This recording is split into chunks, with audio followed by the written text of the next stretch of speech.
আমি পুরোটা পড়ি নাই স্টেটমেন্টটা। বাংলাদেশে একজন প্রখ্যাত অর্থনীতিবিদ আছেন, ওনার নাম ডক্টর আবুল বারকাত। উনি 2016 সালে ওনার একটা রিসার্চ পেপার পাবলিশ করেছিলেন।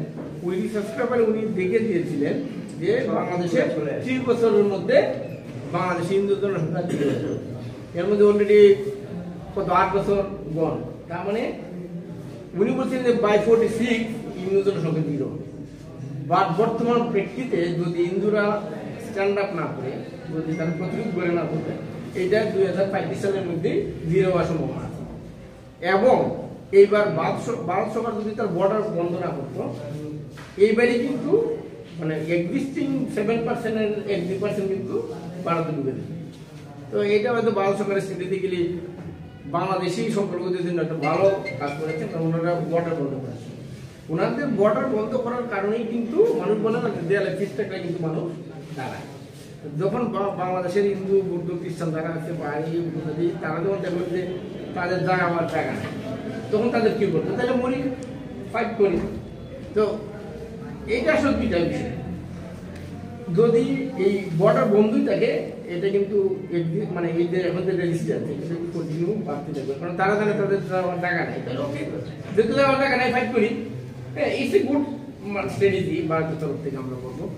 মানবিক দিক থেকে আবার এটা আমাদের জন্য বিপজ্জনক, কারণ মানুষ তো সবাই কিন্তু জীবন বাঁচতে হবে, কিন্তু যেহেতু বাঁচারও সুযোগ নাই, সবাই কিন্তু উঠে দাঁড়িয়েছে। বাংলাদেশের ইতিহাসে এত বড় সনাতনী জাগরণ কেউ দেখে, মানে এটা অবিশ্বাস্য, আনবিলিভেবল। এটা আমি ভাষায় প্রকাশ করার মতো কোনো জায়গা নেই যে কোন ভাষাতে এক্সপ্রেস করবো। এটা একটাই কারণ, তাদের যাবে কোথায়? আপনি যখন দেখবেন যে আপনি মারা যাচ্ছেন, তখন তো আপনি ফাইট করবেন। এইটাই কিন্তু আসলে। তো আমি বলবো যে বারাকাত সাহেব যে প্রজেকশন করছিলেন যে 46-এর মধ্যে হিন্দু শূন্য হবে, এটা হয়তো মানে অনেক গেছে শুধুমাত্র বর্ডার দেখুন। আমি এইবারই প্রথম সপ্তাহে মানে কয়েক লক্ষ মানুষ ঢুকে একদম। তো 2001 সালে আপনি হয়তো মনে আছে, আপনার যখন বিএনপি ক্ষমতায় আসলো, তখন কিন্তু বিশাল একটা মাইগ্রেশন হয়েছে, তখন ভারত সরকার ওপেন ডেকে শুরু করে। তো এটা স্ট্র্যাটেজিক্যালি ভারত গোল করছে, মানে ভারত সরকার ভালো একটা কাজ করছে। কিন্তু আমার মানবিক দিক থেকে আমরা যে আসলে আমাদের তো যাওয়ার জায়গা নেই। বাট অনেকে হয়তো বিভিন্নভাবে অভিযোগ হতে আসছে, তারাও তো মানবতা দিয়ে আছে বেশি। মানে এটা আসলে অনেকগুলো ফ্যাক্টরের উপর নির্ভরশীল। যদি মানে হিন্দুরা রেজিস্ট্যান্স কন্টিনিউ করে, তাহলে কিন্তু এটা উল্টা, মানে আমরা কিন্তু ঠিক আছে। আর যদি রেজিস্ট্যান্স আমরা কন্টিনিউ করতে না পারি, তাহলে তো আস্তে আস্তে মিলে হয়ে যাবে, কেউ কনভার্ট হবে, কেউ ভারতে আসবে। এইটা আর কি। আচ্ছা, প্রশ্ন আছে, জামাতে ইসলামীর মতো কিছু সংগঠন বললেন যে প্রভাব একটা বিস্তার করছে দেশের মধ্যে, কি মনে করেন? পাকিস্তানও বলছে না, আমরা বলি যে আমরা বাংলাদেশকে কিন্তু আমরা যারা রাইট অ্যাক্টিভিস্ট আছি, মানুষের অধিকার নিয়ে কাজ করি, আমরা কিন্তু এটাকে আর বাংলাদেশ বলি। এটার নাম মানে শ্যাডো নেম নিউ পাকিস্তান। এবং ওই পাকিস্তান মডেলটা কিন্তু বাংলাদেশে এখন বাস্তবায়ন হচ্ছে। আপনি যদি আপনার বাবা মাকে জিজ্ঞেস করে বলেন, জিজ্ঞেস করে 71 সালে তার উন্নয়ন দেখছিলেন, সেম জিনিসটা আপনি এখন দেখছেন, একদিকে সেম। 71 সালেও তারা হিন্দু দেখে দেখে মত, এখনো সেম জিনিস। 71 সালেও তারা বঙ্গবন্ধু শেখ মুজিবকে তারা মত করে সেম। কি মনে করেন এই জামাতে ইসলাম যে সংগঠনটা, এটা তো বাইরের রাষ্ট্র অনেক কিছু নাম রয়েছে, টেররিস্ট অর্গানাইজেশন, এইগুলো মানে আমি তো বললাম যেহেতু এটা নিউ পাকিস্তান, পাকিস্তান মডেল বাস্তবায়ন করতে গেলে তো জামাত ইসলামকে। একটা ব্যাপার আছে, এখানে আরো অর্গানাইজেশন আছে যেটা ব্যান্ড ছিল বাংলাদেশে, এতদিন ব্যান্ড ছিল, মানে তারা পলিটিক্স করতে পারতো না বাংলাদেশে, এবং অনেক জঙ্গিরা জেল হাজতে ছিলেন। ডক্টর ইউনূস এসে কিন্তু তাদেরকে সবাইকে মুক্ত করে দিয়েছেন, এবং তারা কিন্তু এখন যারা রেপিস্ট ছিল, যারা কিলার ছিল, তারা কিন্তু এখন সবাই রাস্তায়। সেনাবাহিনীরও বিভিন্নভাবে অত্যাচার করছে। কি মনে করেন বাংলাদেশের সেনাবাহিনী পুরোটা স্ট্রাকচার এখন সরকারের গভর্নমেন্টে আছে, মানে এটা 22% বলতে সেনাবাহিনী প্রোটেক্ট করছে আপনার এই নিউ পাকিস্তান মডেলকে, আবার এই এদের এমপি যারা আছে তারাও তাদেরকে। তো এইটা কমপ্লিটলি এখন একটা যেমন মডেলে যে তারা কিন্তু 71-এর যে স্পিরিট, ওইটা কিন্তু তারা মানে তারা 47-এর স্পিরিটে বিশ্বাস।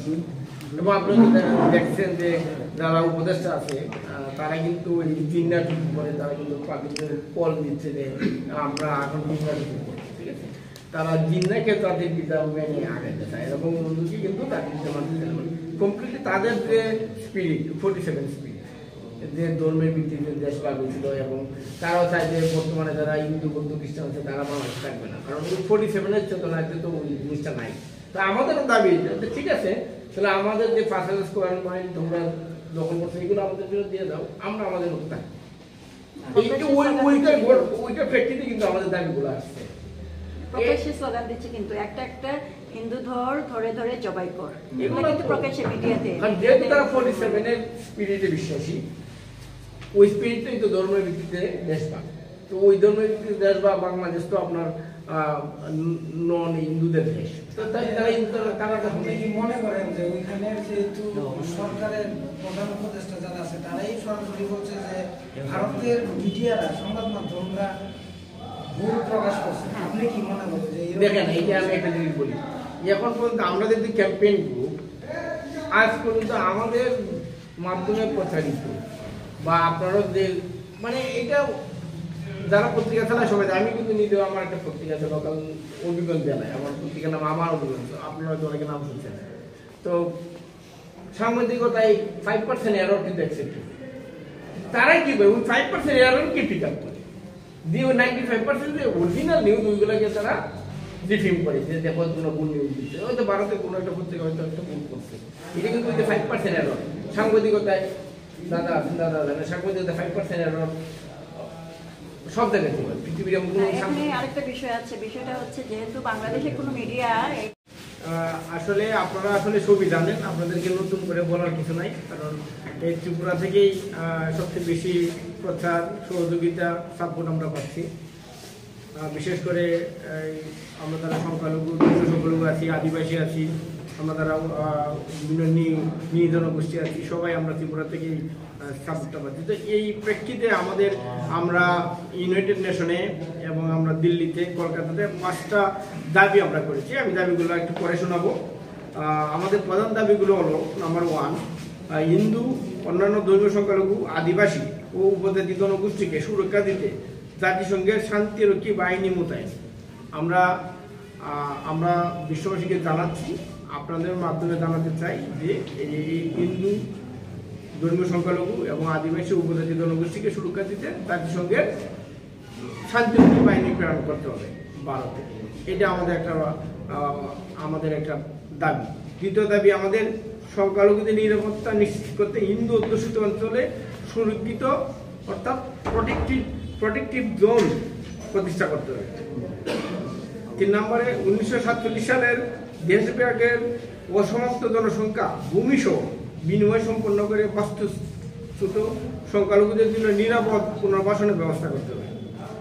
4 নম্বরে ভারত উদারভাবে জাতিসংঘের শান্তিরক্ষা কোটার জন্য বাংলাদেশকে সমর্থন প্রদান করে আসছে, কিন্তু ঢাকার বর্তমান জিহাদিস্ট প্রশাসনের প্রেক্ষাপটে আমরা ভারত সরকারকে অনুরোধ জানাই যে তারা তাদের কৌশল পুনর্বিবেচনা করুক এবং তাদের অবদানকে গণতান্ত্রিক ও মানবিক মূল্যবোধের সঙ্গে সামঞ্জস্যপূর্ণ করে তুলুক।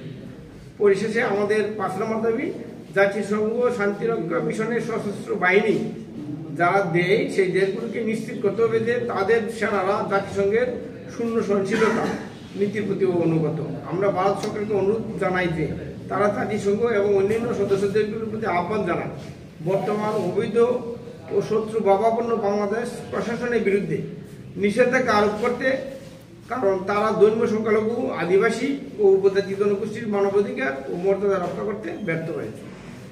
এই 5টা আমাদের দাবি। আমি যদি একটু সামারি করি আপনাদের জন্য, 1 নম্বরে আমরা চাই যে জাতিসংঘ তাদের শান্তিরক্ষা বাহিনী বাংলাদেশে প্রেরণ করুক। দ্বিতীয়ত আমরা চাই যে ধরেন বাংলাদেশে বেশ কিছু অঞ্চল হিন্দু অধ্যুষিত, এখানে ম্যাক্সিমাম 46% পর্যন্ত কিছু কিছু উপজেলা আছে, আমরা চাই ওই সমস্ত উপজেলাকে প্রোটেক্টিভ করতে।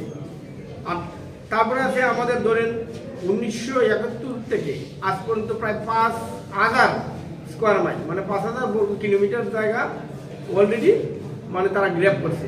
আমাদের এই জায়গাগুলো কিন্তু মালিক ছিল হিন্দু, বৌদ্ধ, খ্রিস্টান, আদিবাসী উপজাতি তাদের। তো 5,000 স্কোয়ার মাইল কিন্তু আমরা লস্ট করছি। তো আমাদের দাবি এগুলো আমাদেরকে ফিরে দেবো, এবং আমাদের যারা এই জায়গাগুলো লস্ট করছে এইগুলো যাতে আমরা পুনর্বাসন করতে পারি। আর 5 নম্বরে আরেকটা জিনিস হলো, আপনাদের ধরেন বাংলাদেশ কিন্তু সবচেয়ে বেশি সৈনিক জাতিসংঘ মিশনে পাঠাচ্ছে, নাম্বার 1 বাংলাদেশ। তো আসলে এই যে বাংলাদেশ বেশি মানুষ পাঠাচ্ছে, সৈন্য পাঠাচ্ছে, এটা কিন্তু ভারতের কোটা। মানে ভারত যেহেতু বাংলাদেশের সাথে বন্ধুত্বপূর্ণ ছিল, ভারত জাতিসংঘ সিকিউরিটি কাউন্সিল যেটা আছে ওটাকে বলতো যে আমরা দিব না, তোমরা সৈনিক পাঠাই। তো আমরা ভারতকে বলছি যে এখন যেহেতু আমাদের বাংলাদেশ নাই, আমরা বলি এটাকে নিউ পাকিস্তান। তো নিউ পাকিস্তানকে কেন ভারত তাদের কোটা দেবে? তো আমরা ভারতকে অনুরোধ করছি যে এই কোটাটা যাতে ওনারা ফেরত দেয়, যে এটা যাতে আর বাংলাদেশকে দেওয়া না হয়। আর লাস্ট আমরা বলছি যে আসলে যে সমস্ত দেশ শান্তিরক্ষা মিশনে সৈনিক পাঠায়, তাদের একটা নীতি হলো জাতিসংঘের প্রসিডিউর যে ওই সমস্ত দেশের সৈনিকরা কোনো মিসকন্ডাক্ট করতে পারবে না, যেমন ধর্মীয় সংখ্যালঘু নির্যাতন, রেপের ঘটনা, এই মানবাধিকার লঙ্ঘন করতে পারবে না সৈনিকেরা নিজে। তো আমাদের বেশ কয়েকটা ইনসিডেন্ট আছে বাংলাদেশে যে সৈনিকেরা নিজেই, যেমন দিদি যেটা বলছিলেন যে সিসি ক্যামেরা ব্যাংকে তারা লুটপাট করছে সৈনিকরা নিজেই। তো এটা একটা গ্রস মিসকন্ডাক্ট। এই সমস্ত মিসকন্ডাক্টের কারণে জাতিসংঘ কিন্তু তাদের সৈনিক প্রত্যাহার করতে পারে, বাংলাদেশের সৈনিক। তো এটা তো আমি বললে হবে না, এটা অন্য একটা সদস্য রাষ্ট্রকে প্রপোজ করতেছে। তা আমরা আপনাদের মাধ্যমে ভারত সরকারকে বলতে চাই, এই যে বাংলাদেশের সৈনিকরা মিসকন্ডাক্ট করছে, এটা যাতে ভারত সরকার সিকিউরিটি কাউন্সিল উত্থাপন করে, এই আমাদের দাবি। মানে আমি একটু সামারি করলাম আপনাদের, কারণ অনেক সময় পড়লে হয়তো বুঝতে সমস্যা হয়। এই যে আমাদের দাবি নিয়ে আপনাদের কাছে আসছে, আমাদের দাবিগুলো আপনাদের মাধ্যমে আমরা ভারত সরকারের কাছে পৌঁছতে চাই। আমরা এটা আমাদের ভারতের মধ্যে আমার 4 নম্বর প্রেস কনফারেন্স, আমাদের প্রথমটা আমরা বেনারসে করেছি, দ্বিতীয়টা দিল্লিতে, তৃতীয়টা কলকাতায়, এটা আমাদের 4 নম্বর। পরবর্তীতে আমাদের প্ল্যান লন্ডনে আমরা একটা প্রেস কনফারেন্স করবো, তারপরে আমরা নিউ ইয়র্কে করবো, সিডনিতে করবো। এই যে গ্লোবাল ক্যাম্পেইনটা চলতে থাকবে যতদিন না আমাদের ন্যায় বিচার নিশ্চিত হয়। এই এতটুকু আমাদের বক্তব্য। আসলে এখন আপনাদের কাছে যদি কোনো প্রশ্ন থাকে আমরা চেষ্টা করবো, আমি হয়তো দিয়ে উত্তর দিতে, যে কোনো প্রশ্ন ওয়েলকাম। আপনারা এই দাবিগুলি কি জাতিসংঘের কাছে প্লেস করেছেন? জাতিসংঘের কাছে কোনো দাবি দিতে গেলে একটা সদস্য রাষ্ট্রের মাধ্যমে দিতে হয়। মানে আপনি আমি যদি দেই, ওই প্রসিডিউরটা এরকমই। জাতিসংঘের কাছে কোনো অফিসিয়াল প্রপোজাল দিতে গেলে কোনো সদস্য রাষ্ট্রকে এটা প্রেস করতে হবে। জাতিসংঘের যত সদস্য রাষ্ট্র আছে, যে কোনো একটা রাষ্ট্র এই প্রস্তাবটা দিতে পারে। আর ভারত যেহেতু আমাদের নেইবার কান্ট্রি, আমরা এই জন্য ভারতকে প্রথমত অনুরোধ করি যে তারা যদি এই দাবিটা জাতিসংঘ উত্থাপন করে। কাজে ব্যক্তিগতভাবে জাতিসংঘের কাছে দাবি উত্থাপনের কোনো সুযোগ নাই, প্রসিডিউরে নাই। তো এই জন্য আমরা কোনো একটা গভর্নমেন্টের মাধ্যমে যেতে চাই। যেমন আমরা জাতিসংঘে কিন্তু আমরা মাইনরিটি ফোরাম মানে একটা কাউন্সিল আছে, দিদি ছিলেন ওইটাতে। মাইনরিটি কাউন্সিলে প্রস্তাব করা মানে কিন্তু সরাসরি জাতিসংঘের কাছে দেওয়া না। সিকিউরিটি কাউন্সিল আরেকটা কাউন্সিল। তো সিকিউরিটি কাউন্সিলকে বললেই কিন্তু এই দাবিগুলো যথাযথভাবে প্লেস হবে, এবং এটা সদস্য রাষ্ট্রকে করতে হবে। এটাই আমি বলবো আর কি। ভারত সরকারের সঙ্গে আপনাদের কথা হয়েছে কি? ভারত সরকারের পলিটিক্যাল যারা আছেন, তারপরে ডিপ্লোম্যাট যারা আছেন, বিভিন্ন ধর্মগুরু যারা সরাসরি ইনফ্লুয়েন্স রাখেন ভারত সরকারের সাথে, বেশ কয়েকজন আমি বলবো ডিপ্লোম্যাট। প্রথম সবাইকে নমস্কার, আর অনেক অনেক কৃতজ্ঞতা, ধন্যবাদ। আপনারা আমাদের পাশে ছিলেন, পাশে আছেন, এবং আপনারা অনেক সরব ছিলেন যখন থেকে বাংলাদেশের মাইনরিটিদের উপরে অত্যাচার হচ্ছিল। গত 5 আগস্টের পর থেকে আপনারা জানেন, সারা বাংলাদেশ জুড়ে প্রত্যেকটা জেলায়, প্রত্যেকটা উপজেলায় আমাদের সনাতনী ভাই বোনদের উপরে, সনাতনী পরিবারের সাথে অনেক অনেক অন্যায় হয়েছে, অত্যাচার হয়েছে। তার পরবর্তীতে আমরা যখন আমাদের একজন মুখপাত্র আমরা পেলাম, শ্রী চিন্ময় কৃষ্ণ দাস প্রভু, উনি যখন আমাদের সকল সনাতনীদের বাংলাদেশ সহ বিশ্বের সকল সনাতনীদের যখন একত্রিত করতে পেরেছিলেন, তখন ওনাকে একটা বিনা অপরাধে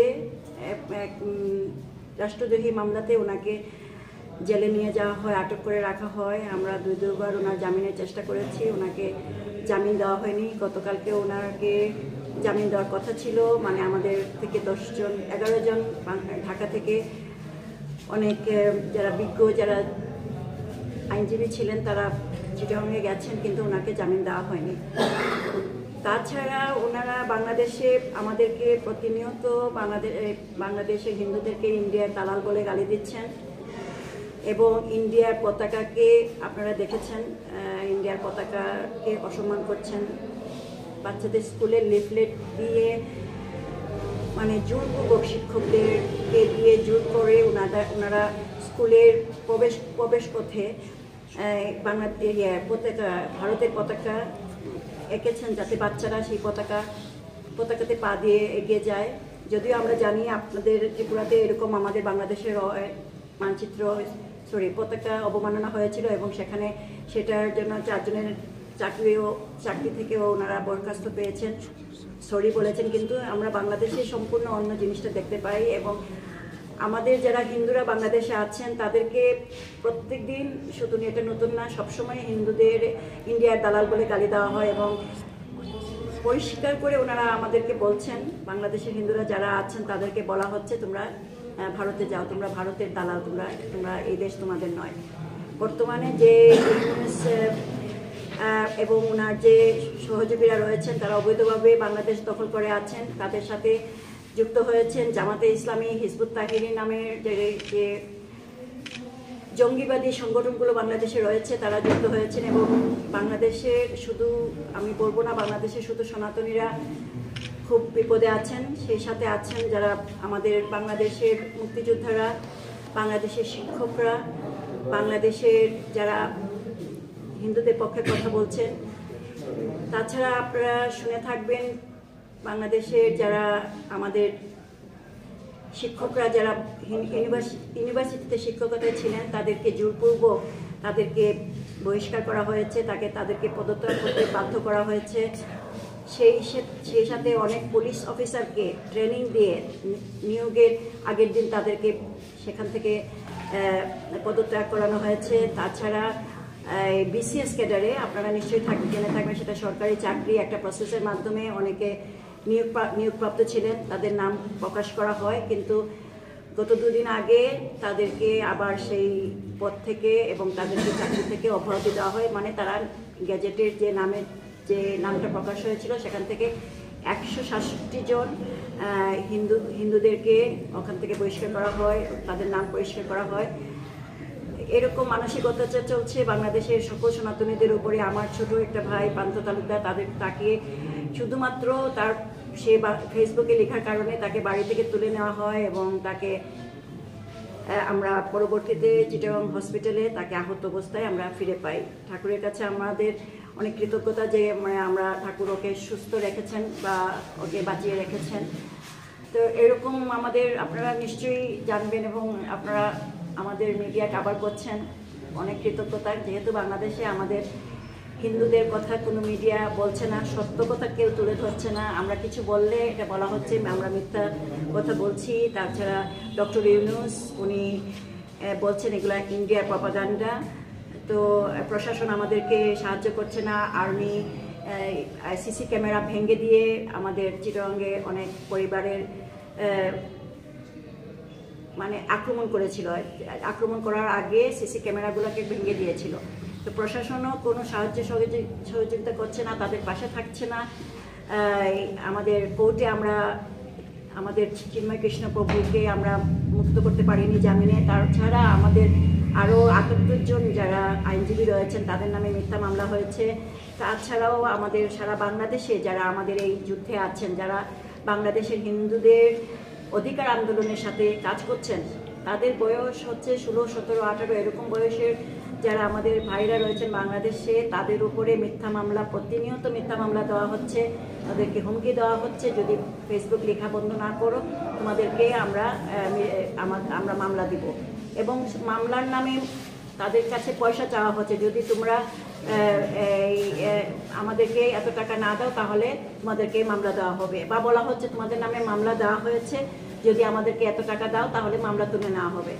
তো বাংলাদেশের সর্বোপরি বাংলাদেশের হিন্দুরা মোটেও ভালো নেই, বাংলাদেশ ভালো নেই। বাংলাদেশের যারা আমাদের পূর্বপুরুষেরা যারা আমাদের বাংলাদেশের জন্য যুদ্ধ করেছিলেন, তারা ভালো নেই, যারা বেঁচে আছেন তারা কেউ ভালো নেই। এবং পুরো বাংলাদেশ একটা জঙ্গি রাষ্ট্র, এখন জঙ্গি রাষ্ট্রে পরিণত হয়েছে। সেটা শুধু বাংলাদেশের জন্য ভয়ের বিষয় না, সেটা সমগ্র ভারতবর্ষের জন্য একটা ভয়ের বিষয়। আর বাকিটা সুশান্ত পরে শোনাবেন যে আমরা কী চাচ্ছি, আপনাদের কাছে আমরা কেন এসেছি। আমরা আপনাদের কাছে আসার আগে আমরা ইউনাইটেড নেশনেও গিয়েছিলাম, এখন ইন্ডিয়াতে এসেছি। তারপরে আমরা আরও অন্যান্য আমাদের প্ল্যান আছে, পরবর্তীতে আমরা সেই কথাগুলো বলবো। এখন আমরা আপনাদের কাছে কী চাচ্ছি সেটা সুশান্ত একটু মানে আপনি আমি যদি দেই ওই প্রসিডিউরটা এরকমই। জাতিসংঘের কাছে কোনো অফিসিয়াল প্রপোজাল দিতে গেলে কোনো সদস্য রাষ্ট্রকে এটা প্লেস করতে হবে। জাতিসংঘের যত সদস্য রাষ্ট্র আছে যে কোনো একটা রাষ্ট্র এই প্রস্তাবটা দিতে পারে। আর ভারত যেহেতু আমাদের নেইবার কান্ট্রি, আমরা এই জন্য ভারতকে প্রথমত অনুরোধ করি যে তারা যদি এই দাবিটা জাতিসংঘ উত্থাপন করে। কাজে ব্যক্তিগতভাবে জাতিসংঘের কাছে দাবি উত্থাপনের কোনো সুযোগ নাই, প্রসিডিউরে নাই। তো এই জন্য আমরা কোনো একটা গভর্নমেন্টের মাধ্যমে যেতে চাই। যেমন আমরা জাতিসংঘে কিন্তু আমরা মাইনরিটি ফোরাম মানে একটা কাউন্সিল আছে, দিদি ছিলেন ওইটাতে। মাইনরিটি কাউন্সিলে প্রস্তাব করা মানে কিন্তু সরাসরি জাতিসংঘের কাছে দেওয়া না। সিকিউরিটি কাউন্সিল আরেকটা কাউন্সিল, তো সিকিউরিটি কাউন্সিলকে বললেই কিন্তু এই দাবিগুলো যথাযথভাবে প্লেস হবে এবং এটা সদস্য রাষ্ট্রকে করতে হবে। এটাই আমি বলবো আর কি। ভারত সরকারের সঙ্গে আপনাদের কথা হয়েছে কি? ভারত সরকারের পলিটিক্যাল যারা আছেন, তারপরে ডিপ্লোম্যাট যারা আছেন, বিভিন্ন ধর্মগুরু যারা সরাসরি ইনফ্লুয়েন্স রাখেন ভারত সরকারের সাথে, বেশ কয়েকজন আমি বলবো ডিপ্লোম্যাটদের সাথে আমাদের কথা হয়েছে, রাজনৈতিক নেতৃবৃন্দের সাথে কথা হয়েছে। আমরা আমাদের দাবির দাবা প্রেস কনফারেন্সের মাধ্যমে আমরা দিয়েছি, ব্যক্তিগতভাবেও আমরা ইন্ডিভিজুয়ালি বসেছি, আমরা আমাদের বক্তব্য তুলে ধরেছি। এটা আমি বলবো না, আপনারা কোনো কেন্দ্রীয় মন্ত্রীর সঙ্গে কেন কথা বলছেন না, দেখা করছেন না? কেন্দ্রীয় মন্ত্রীর সাথে দেখা করতে গেলে আপনি তো অবশ্যই জানেন যে আমরা এলাম একটা ক্যাম্পেইন, আমরা একটা ওয়ার্ল্ড ক্যাম্পেইন গ্রুপ। আমরা মনে করি যে প্রেস কনফারেন্সের মাধ্যমে আপনি যে কোনো দাবি পাবলিকলি আপনি প্লেস করতে পারেন। আমরা প্লেস করেছি এবং আমাদের মানে কিছু বিষয় আসলে বলা তো যাচ্ছে না, কিন্তু আমাদের কমিউনিকেশন এবং লবিং যাই বলে এটা চালু আছে, কিন্তু অফিসিয়ালি আমরা কোনো মন্ত্রীর সাথে দেখা করিনি, এটা আমি বলবো। আপনারা কি বাংলাদেশের তদারকি সরকার যারা রয়েছে বর্তমানে তাদের সঙ্গে সরাসরি যোগাযোগ করার চেষ্টা করেছেন বা হয়েছে কোনোভাবে? আসলে আমরা প্রথমতই বলবো যে বর্তমান যে অবৈধ প্রশাসন আছে, আমরা এটার অস্তিত্ব স্বীকার করি না। যেহেতু আমরা কারো অস্তিত্ব স্বীকার করি না, সেক্ষেত্রে তার কাছে দাবি নিয়ে যাওয়া মানে তো তাকে স্বীকার করে নেওয়া। আমরা যারা ধর্মীয় সংখ্যালঘু সম্প্রদায় আছি, উপজাতি, পাহাড়ি, বৌদ্ধ, খ্রিস্টান, আমাদের যে জনগোষ্ঠী আছে, আমরা তাদের অস্তিত্ব স্বীকার করি না। যেহেতু আমরা তাদেরকে অবৈধ বলছি, তো অবৈধর কাছে যদি আপনি দাবি নিয়ে যান তাহলে তো তার অস্তিত্বই আপনি মেনে নিলেন। এই জন্য আমরা গ্লোবালি ক্যাম্পেইন করছি, জাতিসংঘ, আমেরিকা, ইউকে, আমরা বিভিন্ন দেশে যাচ্ছি। ভারত যেহেতু আমাদের প্রতিবেশী সবচেয়ে বড় রাষ্ট্র, ভারতে আসছি, বিভিন্ন জায়গায় যাচ্ছি। তো এটাই আমি বলবো আর কি, যে অবৈধ যাকে আপনি অবৈধ বলবেন তার কাছে দাবি নিয়ে গেলে তাকে মেনে নেওয়া। তো এই জন্য আমরা তাদের কাছে অফিসিয়ালি অ্যাপ্রোচ করার সুযোগ নেই, আমরা পাবলিকলি ক্যাম্পেইন করি। আমরা যদি ক্যাম্পেইন করি, আমরা কোনো পলিটিক্যাল গ্রুপ না বা অন্য কিছু না, আমাদের একটা অ্যালায়েন্স, মানে পৃথিবীর সব দেশেই বেঙ্গল হিন্দুদের নিয়ে কাজের সংগঠন আছে। তো প্রত্যেকটা দেশ মিলে আমরা একটা অ্যালায়েন্সের আমরা ইউকে পার্ট, আমরা দুজন, আমাদের সাথে অন্যরা ছিলেন, যেহেতু তারা ব্যাক করছেন, তো আমরা এখানে আসলাম আর কি। একই জিনিস কিন্তু সব থেকে আমরা করছি বলছি। আমি মনে করি যে আপনার প্রশ্নের উত্তরে এটাই বলা যায়। আচ্ছা, আমার একটা প্রশ্ন, এটা হচ্ছে এই যে 1971-এর পরে, হ্যাঁ, মানে আসলে 47 সালে দেশ ভাগ হওয়ার পরে আমরা সবসময়ই আমরা লক্ষ্য করছি যে হিন্দু মুসলিম একটা কনফ্লিক্ট আগেও ছিল, হ্যাঁ, এবং বেশ একটা বড় অংশ চলেও আসে। তারপর এই 71 সনের পরে আমরা দেখলাম যে এই ব্রহ্মচারী, হ্যাঁ, মানে ওনার নেতৃত্বে হিন্দুরা একটু দাঁড়াতে চেয়েছিল, এবং হয়তো বা ইমপ্লিমেন্টেশনে নাই, এগুলো যেভাবে সেভাবেই আছে। বাণিজ্য চুক্তিগুলো ভারতও বন্ধ করে নাই, বাংলাদেশে বন্ধ করে নাই। চুক্তি আছে, সবগুলো কোনো চুক্তি বাতিল নাই, স্থিতাবস্থায় আছে, স্টেট এটাকে বলে। আপনাদের আরেকটা ইনফরমেশন হলো আমাদের বাংলাদেশে কিন্তু ইন্ডিয়া আমাদেরকে একটা ইন্দিরা গান্ধী একটা সেন্টার করে দিয়েছিল ঢাকাতে। যেদিন আমাদের 5 আগস্টে আমাদের যখন 32 নম্বর পুড়িয়ে দেওয়া হয় বঙ্গবন্ধুর, সেই 32 নম্বর যখন ঢাকা শহরে পুড়িয়ে দেওয়া হয়, পরের কাজটা তাদের ছিল, তারা কিন্তু ওই ইন্ডিয়া সেন্টারটা পুড়িয়ে দিয়েছিল। সেখানে ইন্ডিয়া থেকে আমাদেরকে বাংলাদেশকে 65,000 বই আমাদেরকে ওনারা দান করেছিলেন, আমাদেরকে উপহার দিয়েছিলেন যে আমাদের বাংলাদেশের পাঠকরা যেন এই বইগুলো পড়তে পারেন। সেই 65,000 বইও ওই ইন্দিরা সেন্টারের সাথে 65,000 বইও পড়ে দেওয়া হয়েছিল 35 নম্বর বাড়ি পুরার সাথে সাথে। যেটা আমরা দিল্লিতে পড়েছি এবং এটা আমরা কলকাতায় পড়েছি, এই একই জিনিস আমরা আগরতলা আপনারা যারা বন্ধুরা আছেন আমাদের, আপনাদেরকেও আমরা জানাতে চাই। তো এই প্রেস নোটটা আমরা ইতিমধ্যে আগরতলা প্রেস ক্লাবকে ইমেল দিয়েছি। তো আপনারা পুরো কপিটা অ্যাকচুয়ালি পেয়ে যাবেন হোয়াটসঅ্যাপের মাধ্যমে, আমি ইমেলের মাধ্যমে। আর যেহেতু আমরা গ্রিন এনভায়রনমেন্টের প্রতি শ্রদ্ধাশীল, আমরা কোনো প্রিন্ট করি না, কারণ আমরা চাই না পরিবেশ দূষিত, কারণ কার্বন ফুটপ্রিন্ট আমরা মেনটেন করি জিরো কার্বন যাকে বলে। তো আমি আসলে এটা পুরোটা পড়বো না, কারণ এটা আপনারা পেয়ে যাবেন। আমি শুধুমাত্র সামারিটা বলবো আপনাদের যে বাংলাদেশে কি হচ্ছে। আপনারা মানে আমাদের যেহেতু বাংলাদেশের সবচেয়ে নিকটতম প্রতিবেশী, মানে ভারতের যত স্টেট আছে সবচেয়ে ক্লোজেস্ট আত্মার আত্মীয় আমাদের এই ত্রিপুরা। তো আমরা এখানে এসেছি আসলে আমাদের দুঃখের কথা আপনাদেরকে জানাতে। আমি তাই তথাকথিত এই আমাদের যে নর্মালি প্রেস নোট আমি রিডিং করবো না, আমি দিদিকে অনুরোধ করবো একটা সামারি দিতে, just what going on in Bangladesh, এটা একটু দিদি বলবেন। পরবর্তীতে এই পরিস্থিতির প্রেক্ষিতে আমাদের যে দাবিনামাটা এটা আমি করবো। তো দিদি আপনি জাস্ট একটু আমাদের কি হচ্ছে দেশে ওনাদেরকে একটু জানেন সবাই।